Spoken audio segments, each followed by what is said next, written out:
gente vai trabalhar um pouquinho, né, no início com numerais, vamos seguindo com as classes de palavras, tá? Para que a gente possa fechar todo esse conteúdo de morfologia inicial, beleza? Então vamos começar aqui com uma parte bastante simples, que é essa parte relacionada aos numerais. O numeral é a palavra que quantifica, tá? Ela exprime uma posição, ela exprime uma quantidade exata, aproximada, uma fração, um multiplicador, tá ok? Isso é um numeral para a língua portuguesa. Então vamos entender aqui. O numeral, entendido como quantificador, pode ser distribuído em 4 tipos. E daí você tem, inicialmente, os numerais cardinais, tá? São os mais comuns a princípio. Então, vou dando os exemplos aqui para você. Os primeiros cardinais aqui, 5, 7, 40, 70, 1 milhão, tá ok? Esses números são os numerais cardinais. Aí, você entende que o cardinal te dá uma quantidade exata, tá ok?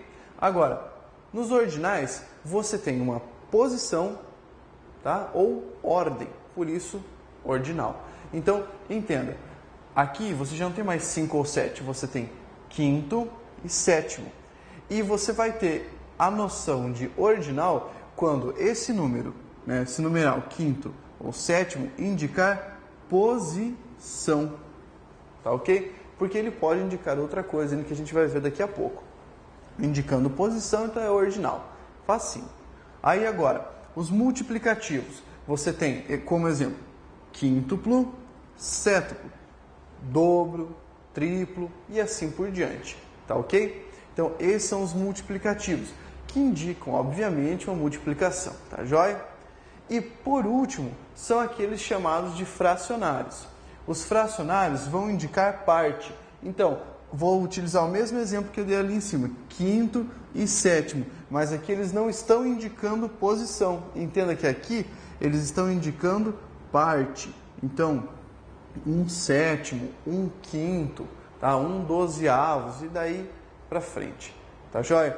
Entenda, gente, estou falando aqui de numerais. Aqui, trabalhando com os fracionários, parte. Então, recapitulando, cardinais, ordinais, multiplicativos e fracionários. Professor Pablo, o que pode cair no concurso e dificultar a minha vida? O que pode cair para você são os ordinais, tá? O que pode ser mais dificultoso, mas você vai estudar isso, tem uma tabelinha no seu material que traz um resuminho dos principais numerais ordinais e não tem segredo. Você conseguiu pegar 3 ou 4 ali, você pega todo o resto, tá? Eu vou passar para vocês como exemplo agora um caso que é bastante curioso, tá? Quando eles começam a perguntar numerais ordinais quando se passa de 1000, tá? Quando a gente vai lá de 2000 para cima. Então eu vou pegar aqui um exemplo para a gente trabalhar. Por exemplo, o numeral 2011, tá ok? Se eu falar 2011, eu tenho ali entendido como cardinal. Agora, se ele pedir para você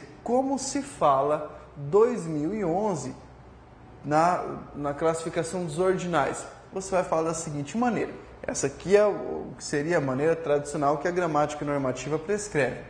2 milésimos décimo primeiro, tá joia? Facinho, porque ele está indicando aqui, ó, 2 milésimos décimo primeiro.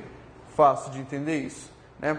A outra maneira, enquanto você tem até o número 2, você pode falar do milésimo décimo primeiro, milésimo primeiro, milésimo segundo, e daí para frente, tá? O duomilésimo também. A partir do 3 é interessante que você escreva, né, o primeiro como cardinal. 3 milésimos, décimo primeiro, décimo segundo, e assim o que vir adiante, tá ok? Gente, tem muita coisa para falar sobre numerais? Não, essa aqui é uma parte bastante simples, mas você vai deixar de estudar? De maneira nenhuma, você não vai deixar de estudar nunca, tá ok? Essa é uma classe de palavras que também é importante, também ajuda a gente a entender um pouquinho de como funciona a nossa língua. Vamos estudar agora um pouquinho um outro conteúdo, e esse conteúdo é importante pra caramba. Qual é o conteúdo? Preposição, tá ok? Se fosse para a gente definir preposição, a gente falaria assim, que a preposição é uma palavra invariável, tá? Que promove também uma ligação entre dois termos, mas principalmente introduz um complemento ao seu termo referente, tá ok? E a preposição é, assim, estudada dentro de classe de palavras, é estudada dentro de regência. Gente, a gente vai ter uma aula específica sobre regência, em que você vai ter que prestar muita atenção sobre o valor das preposições relacionadas a verbos, tá ok? Quando for a regência verbal e aos nomes, quando for regência nominal. Então, gente, por favor, não vá adiante na aula se você não decorar todas as preposições. Cara, se for preciso, vá amanhã lá no seu tatuador e faça uma tatuagem de preposições, escreva no braço ali, quem é que vai tirar? Quem que vai arrancar do teu couro? Né? Ninguém. Então, tatua isso aí, meu. Porque se você conseguir decorar tudo, pode ser a diferença entre você ser aprovado ou não. Faz diferença? Faz diferença. Já pensou? Uma preposição valendo ali uns 7 mil reais, uns 10 mil, uns 2 mil que seja, tá ótimo, né? Então você precisa decorar isso aí. Há várias maneiras de você decorar. Tem gente que canta musiquinha, tem gente que faz diagrama, tem gente que faz um monte de coisa. Eu não gosto de cantar musiquinha porque eu não canto bem, tá? Então o que eu faço? Eu passo para você uma palavrinha aqui que não tem sentido nenhum, uma palavra muito estranha, para você tentar decorar. A palavra é aquidepst. Decorou isso? Moleza. Se você decorar aquidepst, você só preenche depois com as preposições.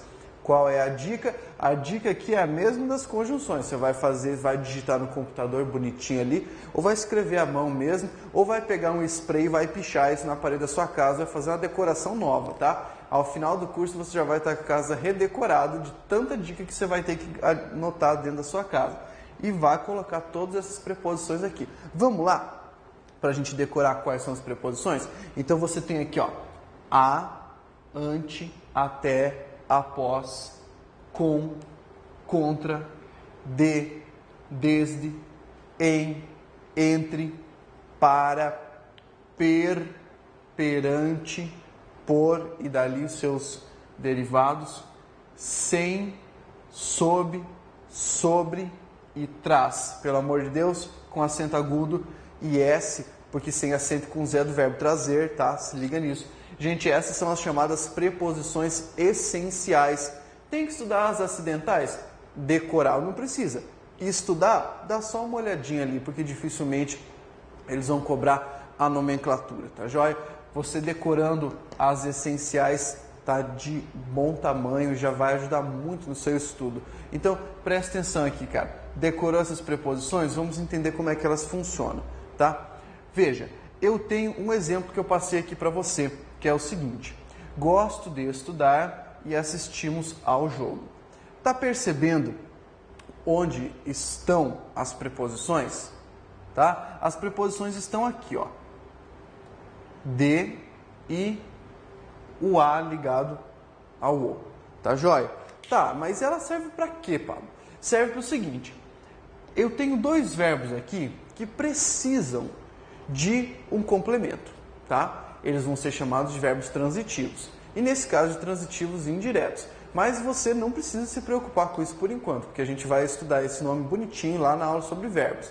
O que você precisa entender aqui é o seguinte, que a palavra de é a preposição que une o complemento todo ao termo anterior, tá? Mesma coisa acontece com assistimos ao jogo.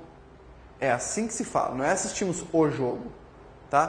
Porque se você falar assistimos o jogo, quer dizer que você ajudou alguma coisa lá dentro do jogo, tá joia? Então, pensa só, o que aconteceria se você falasse eu gosto de estudar? Não ia ficar estranho? Ia ficar estranho, né? Tá faltando alguma coisa, tá faltando um elemento para promover a ligaçãozinha ali. Então, o que acontece? Você precisa da preposição para que essa ligação seja respeitada e para que a sentença flua naturalmente, para que ela fique dotada de sentido sem nenhuma quebra, tá joia? Então, é para isso que serve a preposição. Agora, é só isso? Não. A preposição também tem minúcias, características ali que, modificando ela, você modifica o sentido. É o que a gente vai estudar lá um pouquinho mais para frente em regência, mas eu já vou adiantar alguns exemplos para você. Vem comigo, tem dois exemplos aqui que são joia. Dá uma olhada. Cheguei ao trem e cheguei no trem. Gente, qual é a diferença de falar cheguei ao trem e cheguei no trem? Bem, a diferença é simples, é uma questão de posição, tá joia? Se você fala cheguei ao trem, quer dizer que você estava fora ou que você estava longe deste referente do trem e que você chegou até ele, tá ok? Que você se aproximou dele. Diferente de falar cheguei no trem. Por quê? Porque no trem você tem o quê? Você tem a junção aqui, tá? Vamos entender qual é essa junção? Você tem a junção de em mais o e vira no, tá ok? Mas o que significa? Você tem em, então quer dizer que você está dentro, indica pertinência nesse caso. Então, se você chegou no trem, você estava dentro do trem quando o trem chegou a algum lugar. Tá joia? Então, enquanto aqui você tem a noção de aproximação, você tem aqui a noção de permanência, tá? De estar dentro, nesse caso, do trem. Aí, o segundo exemplo que eu dei para vocês é assistir ao médico e assistir ao médico. Aí você fala, é tudo a mesma coisa. Não é tudo a mesma coisa não, meu querido. Presta atenção. Quando você fala assistir ao médico, você dá uma circunstância, você dá uma ideia para esse verbo assistir.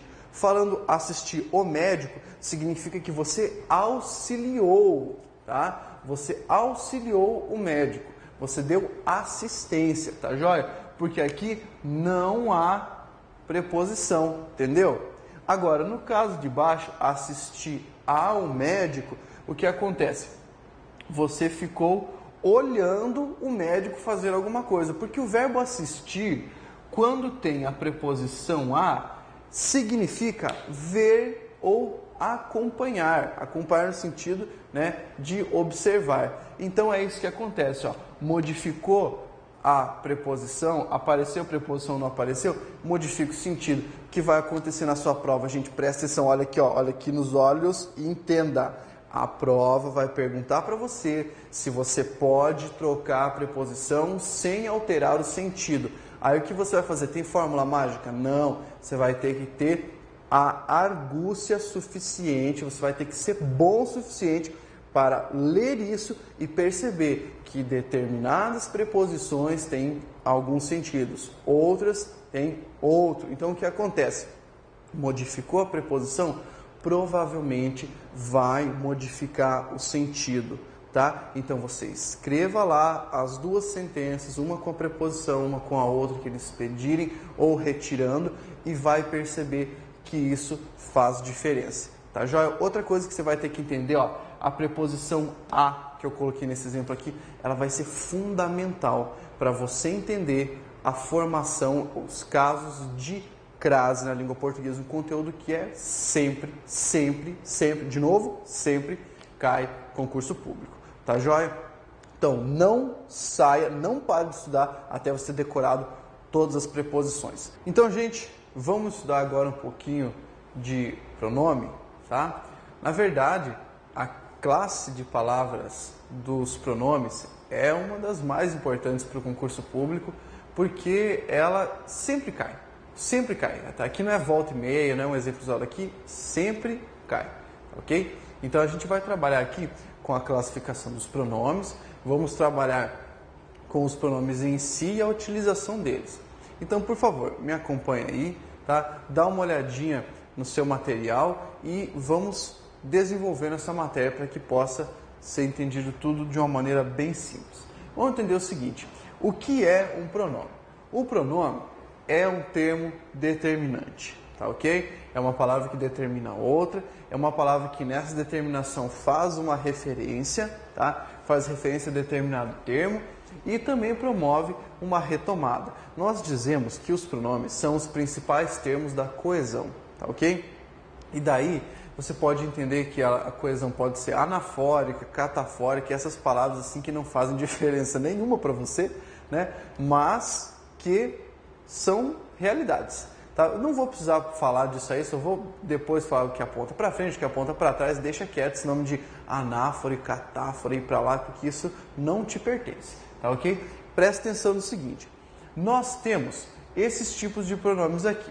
Você tem pronomes pessoais, você tem pronomes possessivos, você tem pronomes demonstrativos, você tem pronomes indefinidos, interrogativos e pronomes relativos, tá ok? Mas é importante você entender que os pronomes, de uma maneira geral, até para você organizá-los de uma forma assim mais fácil de entender, estão de alguma maneira relacionados com o que nós chamamos de pessoas do discurso, tá ok? Nós temos 3 pessoas do discurso. É por isso que você faz a primeira, segunda, terceira pessoa do singular, primeira, segunda, terceira do plural, tá ok? Você fala assim, mas tem alguns pronomes aí que não tem nada a ver com essa história de pessoa do discurso. Gente, não tem problema. Eu falei que se relaciona de alguma maneira, nem que for para fazer referência mínima, mas está se relacionando. Então, se liga aí, confia no que eu estou falando, porque isso vai te ajudar. Vamos trabalhar com essa noção de pessoas do discurso, tá? Então, para você entender isso, faça o seguinte.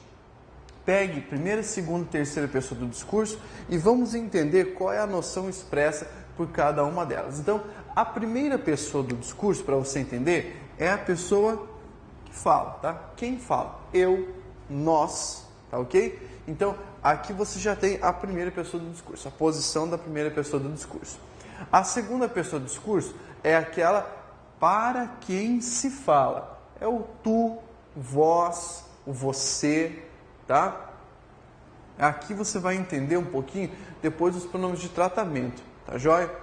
Por que você não botou de tratamento ali no meio? Porque eu resolvi colocar eles dentro da categoria dos pessoais para te ajudar na hora do estudo. E a terceira pessoa do discurso se relaciona, tá? Sobre que ou sobre quem se fala. É o chamado assunto, tá ok? Então, se você fosse pegar aquela velha teoria, né, da linguagem, fala sobre comunicação, elementos do ato comunicativo, em que você tem lá a ideia de um emissor, você tem a ideia de uma mensagem, tem a ideia de um receptor, esses seriam os elementos, né, relacionados com as pessoas do discurso. O emissor é a primeira pessoa do discurso, o receptor é a segunda pessoa do discurso e, no caso, a mensagem seria a relativa à terceira pessoa do discurso. A gente já sabe que essa teoria está bem batidona, bem superada, mas isso aqui é só para dar um exemplo para você, tá joia? Bem facinho de estudar isso aqui. E você vai ver como os pronomes se articulam sobre essa ótica aqui. Então, me acompanha para a gente poder entender isso aí com tranquilidade. Veja só, eu tenho aqui uma tabela que mostra para você todos os pronomes pessoais, tá ok? E daí a gente entende pronomes pessoais divididos em 2 casos, o caso reto e o caso oblíquo, tá joia? Tá com a caneta na sua mão aí? Se você tiver a caneta na sua mão, você vai anotar algumas coisas que eu vou passar para você que são muito importantes, tá? A primeira coisa é a seguinte: os pronomes pessoais do caso reto, por natureza, ocupam a função dentro de uma sentença, eles vão ser, né, relativos à função de sujeito. Eles serão sujeito dos verbos quando aparecerem na sentença. É só para você entender um pouquinho isso aí. E os pronomes do caso oblíquo vão ser o quê? Eles vão funcionar como, anote aí, complemento, tá? Para poder explicar posteriormente quais são as regras que articulam esses pronomes. Vamos lá? Na boa, só lembrar quais são esses pronomes? Então, no caso reto, quando você tinha que conjugar verbo, né, que a professora mandava, conjugue o verbo tal aí em todos os tempos e modos, e você tinha que escrever isso aqui várias vezes. Decorou, né? Decorou. Então, você colocou eu, tu, ele, nós, vós, eles. São esses os pronomes pessoais do caso reto. Gente, viu que bonito isso aqui? Não era isso aqui que você utilizava para conjugar verbo? Era. Então, olha para mim aqui, presta uma atenção. Por que algumas pessoas falam a tarefa é para mim fazer? Falam assim porque estão falando errado. Porque você, por um acaso, colocou mim, tu, ele. Não colocou, né? Você colocava eu, tu, ele. Então, são esses os termos que conjugam os verbos. Pois quando aparece verbo, você tem que ter isso aqui como sujeito. Tá joia? Então, muita atenção. Esses são os pronomes pessoais do caso reto. Ocupam a função de sujeito dentro da sentença. Tá joia? Eles retomam algumas palavras. Beleza? Algumas pessoas chamam os pronomes de palavras deíticas, né? Vazias semanticamente, que se relacionam com as outras palavras, fazendo assim, né, o seu preenchimento de sentido. Tá, isso é só blá blá blá por enquanto, você não precisa, né, ficar pegando essas definições aí, mas se você viu isso em algum lugar, beleza, viu? Melhor você estudar o conteúdo dessa maneira. Olha só, aí você tem no caso oblíquo uma diferenciação. Você tem pronomes do caso oblíquo átonos, quer dizer, aqueles que são pronunciados com menor intensidade dentro da sílaba. São esses aqui, né, o alvo de estudo quando o conteúdo for colocação pronominal, gente, aí você vai ter uma coisa muito jóia para estudar. A gente vai ter uma aulinha que a gente vai falar num bloco específico sobre colocação pronominal. Isso é uma delícia, cai em todo o concurso, muito bom de estudar. E os pronomes pessoais do caso oblíquo, tônicos, aqueles que são pronunciados com maior intensidade dentro da sentença, dentro da construção. Então vejamos quais são eles. Eu tenho os átomos me, te, o, a, lhe, se, nos, vos, os, as, lhes e se novamente. Perceba que todos esses pronomes estão novamente articulados com as chamadas pessoas do discurso. Tá entendendo isso aí? Maravilha, está pegando, tá legal. E aí a gente tem os tônicos. Quais são os tônicos? Mim, comigo, ti, contigo, si, consigo, conosco, convosco, si e consigo novamente, tá? O que você vai entender, gente? Você vai entender que esses pronomes aqui serão utilizados como complementos verbais, tá joia? E eu vou passar essas regrinhas aqui daqui a pouco. Antes, eu quero falar um pouco para vocês sobre os chamados pronomes de tratamento, tá ok? Eles vão ser entendidos como pronomes pessoais também? Sim, porque tem a ver com a pessoa do discurso. Mas por que de tratamento? Temos pronomes de tratamento cerimonioso, né, tratamento respeitoso, porque se relacionam com determinadas pessoas ou autoridades e que a etiqueta da língua portuguesa vai acabar cobrando, tá joia? Então, isso aqui, você tem uma tabelinha para estudar, esses pronomes relacionados, né, ao tratamento, seja cerimonioso, respeitoso e daí para frente. Você tem que entender o seguinte, cada um deles você utiliza para uma determinada pessoa, tá joia? Então, as construções aqui, apenas para exemplificar, Vossa Alteza, Vossa Excelência e Vossa Mercê, que sofreu vários processos e virou o que a gente conhece hoje como o você, né? Ou na internet as pessoas usam VC, alguns já usam C, daqui não vão usar mais nada, vão botar só um ponto, assim, fazer assim para falar com o outro, né? Então é a tal do Vossa Mercê. Gente, você tem que entender o seguinte, vou passar só alguns dados para você poder utilizar. Quando você for utilizar pronome de tratamento dentro de algum texto, vir algum texto, ler algum texto com isso aqui, você tem que entender o seguinte, o pronome de tratamento não é frescura, tá? Não quer dizer porque você colocou Vossa Alteza que você vai flexionar o verbo na segunda pessoa do plural. Nada a ver. A regra diz o seguinte, para você entender a flexão do verbo, para você entender como é que você vai concordar aqui, você pode, na mente, pelo amor de Deus, não no texto, substituir isso aqui por você e fazer a concordância do verbo tranquilo, tá? Lembrando que se você fala com a pessoa, você utiliza, por exemplo, Vossa Alteza. Se você fala sobre a pessoa, você utiliza Sua Alteza. Mesma coisa que Vossa Excelência e Sua Excelência, tá? Isso aqui é o que a gente tem para falar sobre pronomes de tratamento. Agora eu quero passar umas coisinhas muito interessantes para vocês sobre esses nossos pronomes pessoais que estávamos estudando agora, tá? Você vai entender algumas regrinhas importantes, tá? Qual é a primeira dessas regrinhas que você vai entender? Eu quero explicar para você a diferença entre o, a e lhe, tá? Essa aqui é uma noção importantíssima para a prova do concurso público. Por quê? Seguinte, o e a são complementos, tá? Você já sabe que o nome do caso oblíquo é complemento, mas são complementos diretos. Ah, meu Deus, professor, me confundiu tudo. Não confundiu não, cara. Fica tranquilo. Direto por quê? Porque nesses pronomes você não tem preposição, tá joia? Não tem preposição. Mas agora, com o lhe, você tem preposição. O lhe significa algo como a ele ou a ela, tá joia? Então quer dizer, Ele tem uma preposição na sua estrutura interna, tá ok? Então, olha só, quando você estiver analisando uma sentença e perguntar se você pode trocar o ou a por lhe, muito cuidado, gente. Não pode. Por quê? Porque o lhe é o complemento de um verbo transitivo indireto ou o complemento indireto de um verbo bitransitivo, que a gente vai estudar posteriormente. Então, muito cuidado. Esses são diretos. O lhe é indireto. Tá ok? Outra coisa que você vai entender. Consigo, contigo, tá?